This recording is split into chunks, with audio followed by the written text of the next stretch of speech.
Hey there, it's Kefa Koala. Welcome to another episode of Fanart and Commentary.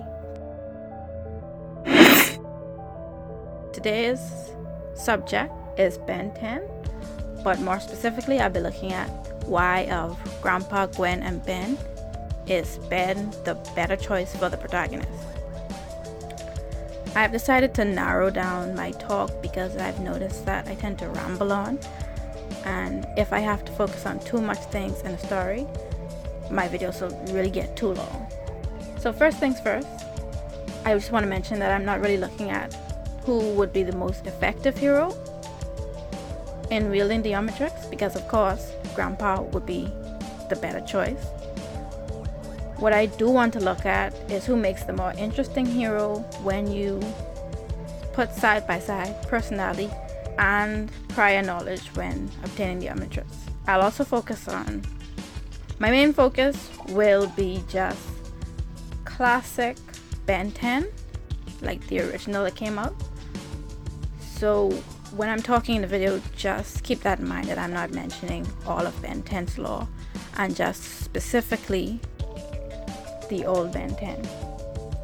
Now before I jump straight into my reasonings that Ben is the better hero, I want to give my usual summary of the show, since this is the first video on Ben 10 that I'll be doing. Okay, so basically the show is, it's summer and Ben Kirby, yes, Kirby is his middle name, Ben Kirby Tennyson sees some kid getting bullied. He's a scrawny little kid himself, but he decides to help the kid, but ends up making the situation worse. And the screen pans and both Ben and the kid are hanging from a tree with wedgies. His grandpa then shows up and picks him up in the van for their summer together, and then we see his female cousin Gwen, who shares Ben's birthday. Not that it's important for this video. Grandpa plans to take these kids camping, which he does, but while they're there, there's a meteor crash, and Ben reaches into the meteor site and the Omnitrix clings onto his hand. And throughout the show, aliens constantly are attacking Ben in order to get the watch, and you notice over and over again that Grandpa is strangely prepared for dealing with these aliens, and he's really good at helping Ben learn how to control the watch. Gwen, his cousin, also helps, but their relationship is more of a teasing kind of stuff.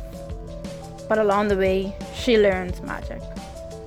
The biggest villain in the story is Vilgax, who Grandpa seems to recognize for some reason or the other. And when the show's beginning, we really don't have no reason that Grandpa would know this alien being, considering most characters in the show don't seem to think or know aliens exist. We then end up finding out it wasn't a mistake that the watch lands near their campsite, and that it was actually intended for Grandpa, who was an intergalactic plumber. Which, as a summary for a show, it seems kind of all about the place, but it actually fits in the story very well. Like, the story is very well written. I definitely recommend going and watching the original Ben 10. Now that we've got that out of the way, I want to say who makes the best protagonist. We have to start off with everything we know. So we have to start about what we know about the characters, in that the basis of Ben's character is he has an heroic nature, but he's not a great fighter, and the basis of what we know for Ben is that he's heroic, but he's not a great fighter, and he's not very smart. For Gwen, we know that she's really smart. She knows gymnastics and also martial arts. We know that Grandpa is resilient, street smart, and for some reason recognizes an alien or two for what it is immediately, even from the beginning of the show, when we don't know that he is a plumber. So like I said before, I'll be looking into personality. So when we compare Ben, Gwen, and Grandpa, we notice that Ben is very arrogant, adventurous, bold, and often selfish. Gwen is snobby, but she's ambitious, a bit pretentious, but she's very cautious. And Grandpa, being a hero, is mature and also has this heroic nature that Ben has, and he's also very caring. Now, like I said, my argument is that of the trio, Ben is the more interesting protagonist for us, the viewer, to watch. And for my first example of this, I'll talk about the very first episode, the media crash. First, we have to look at what would our characters do in a situation of the media crash. Grandpa would investigate a media crash, but like I said, all things the same, he would already be a plumber. He already know what the watch is and would be prepared for anything else that happens in the episode. Ben would, of course, because he does investigate the media crash, but I'm not entirely convinced Gwen would investigate the media crash, because in the very beginning she's very obedient and concerned with her own matters. Like, she didn't want to be on this camping trip, and she's focusing on the things that she already had planned for summer. The next thing that happens in the episode that is a major point is Ben setting the forest on fire. This is very important because it does drive the story forward a bit, because him setting the forest on fire is what gets Grandpa and Gwen to know that he has the watch and that it's this big alien super to do. Of course, again, we know Ben would set the forest on fire, but I would argue Ben is the only of the three who would set the forest on fire, because Grandpa is responsible and an adult, and Gwen is also responsible. Like, if she's got some kind of watch stuck on her hand, her first instinct would not be to fool with it. She probably would have gone to Grandpa for help. Both these other characters, because they are smart, even if they had set the forest on fire, would have known how to put it out, unlike Ben, who just kept making it worse. This caution is good mid-fight for a character, but it doesn't make a character interesting, because half of enjoying seeing a character deal with a situation is them fumbling to find a solution. And it's not just in the first episode either that is pushed forward by Ben's personality and his rashness. His personality means that he often drives the story, and the story doesn't seem like it's moving without him, because half of the problems that arise are because of Ben's stubbornness, and because he was introduced as a stubborn character in the very beginning, we can definitely see him doing these things. I just feel like that's important for stories, that it doesn't feel like you could swap out a character and it would still run the same. I feel like characters have to have some kind of impact on the story that they're put into, unless of course they're a side character. But even in that case, they should have some kind of impact if you're introducing them. And I also prefer that my main characters have strong personalities. Like when I was talking about 12 Fearful, my whole reason that I like Reggie is because her personality is so strong and she reacts so much to situations. Another thing that we have to be concerned with when we're looking at Ben 10 is how characters react to one another and not just situations.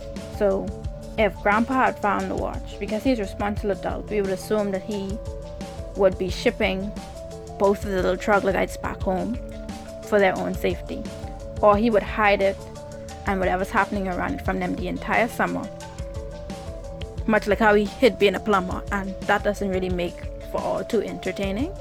I mean, it would be different than what we usually get, because it would be the adult hiding their secret identities from the children and not vice versa like we usually see. But I'm just going to go on a limb and say that wouldn't be too interesting to watch. And then if we look, had Gwen been the one to don the watch, how would Ben react? I doubt he would have reacted well. And this is why I say that. It's because he's selfish. And we see that from the very beginning. He's selfish, self-centered, and he hates coming second.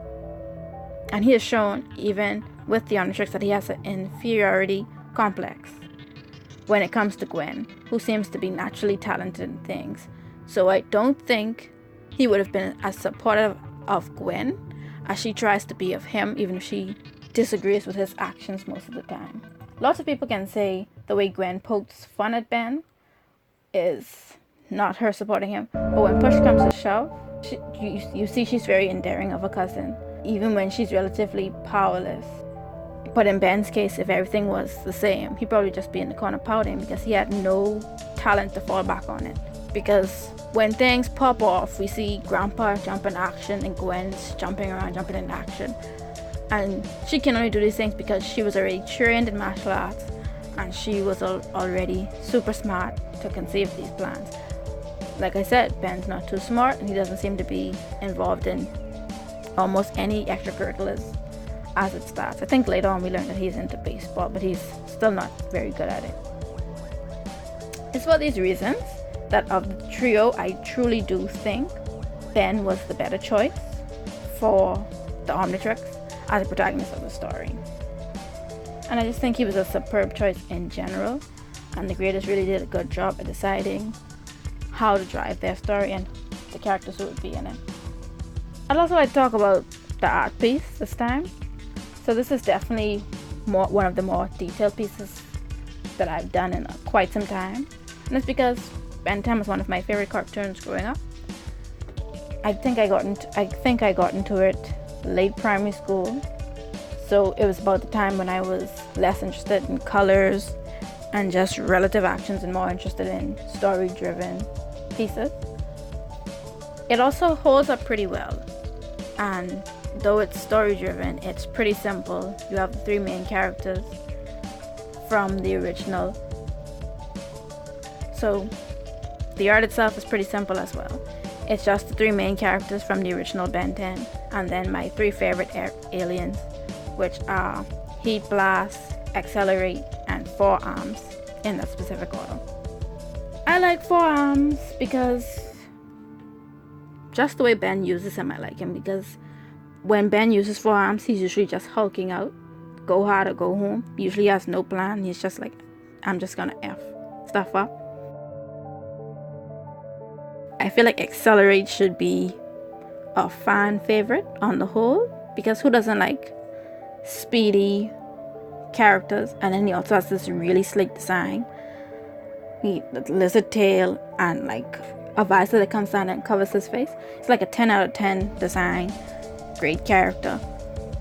Can't really talk about personality because they all have Ben personalities. It's not until I think Alien Force that the aliens start getting their own personality in the watch, except for Ghost Freak, but I don't want to talk about Ghost Freak. And then my favorite is Heat Blast, and I think Heat Blast is only my favorite because of that one episode when Ben catches a cold and his powers turn into ice powers, and it's like perfection. I think if it wasn't for that episode, it wouldn't be my favorite, but the potential that gave the character, that gave the alien, was really something that I liked and still like. But yeah, the hardest thing to do in this piece was just the line art, because following his sketches is hard sometimes. I didn't want to draw too much, especially for the things in the background. That's why I went for just trying to go with the iconic green from the Omnitrix. Also, when recording this, my computer freaked out after I had too much layers and I lost some footage, because rather than side crashing, Windows screen recorder crashed, which was the first time I saw that happen, so I at least know in the future not to push it so far. Only thing I colored during the crash was Grandpa in the background, so it wasn't too bad. But yeah, if you have not seen the original Ben 10, I highly recommend it, and I recommend you see it before you see the reboot.